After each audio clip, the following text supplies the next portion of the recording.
Hi! இன்னைக்கு Thursday morning routine தான் share பண்ண போறேன். பட் கொஞ்சம் பேசிக்கிட்டே. ஸோ என்னோடது வந்து ஒரு love marriage. 9 years of love and 3 years of marriage life. இந்த 3 இயர்ஸில் ஆஃப்டர் மேரேஜ் என்னோட இன்லாஸ் வீட்டில் நான் இருக்கும்போது, அங்கே ஒரு விஷயம் வந்து ரொட்டீனாக ஃபாலோ பண்ணிட்டுருப்பாங்க. அதாவது ஆஃபீஸ் போகும்போதோ வந்து வெளியே நின்று பாய் சொல்கிறது. பட் நான் வந்து இதை லவ் பண்ணும்போதே இதெல்லாம் பெருசாக நாங்கள் ஃபாலோ பண்ணதில்லன்றதுனால, நாங்கள் இதை எனக்கு வந்து அது ஒரு ஒரு எக்ஸ்பெக்டேஷனாக இருந்ததே கிடையாது. பட் ரேவந்த் வந்து எனக்கு ஒரு பாய் அப்படின்னு சொல்லிட்டு போயிடுவாங்க.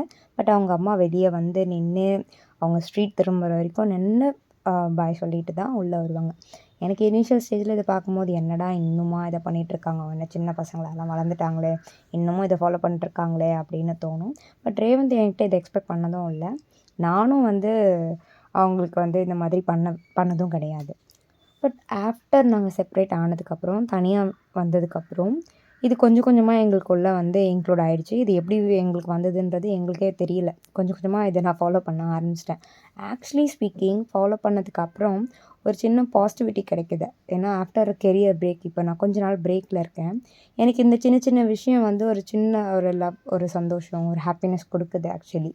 ஏன்னா நம்ம இன்றைக்கி ஃபுல்லாக நமக்காக ஒர்க் பண்ணுறாங்க. ஸோ அவங்க காலையில் ஆஃபீஸ் போகும்போது ஒரு சின்ன லவ்வோட, ஒரு பாசிட்டிவிட்டியோட நம்ம சென்ட் பண்ணும்போது, அந்த டேவும் அவங்களுக்கும் வந்து ரொம்ப ப்ளசன்டபுளாகவும் ஸ்டார்ட் பண்ணுறதுக்கு ஹெல்ப் ஆகும். ஸோ அது எத்தனை பேர் ஃபாலோ பண்ணுறீங்க, எத்தனை பேர் பண்ணலை அப்படின்னு எனக்கு கமெண்ட்ஸில் சொல்லுங்கள். ஃபாலோ பண்ணாதவங்க இனிமேல் ஃபாலோ பண்ண ஸ்டார்ட் பண்ணுங்கள். பை.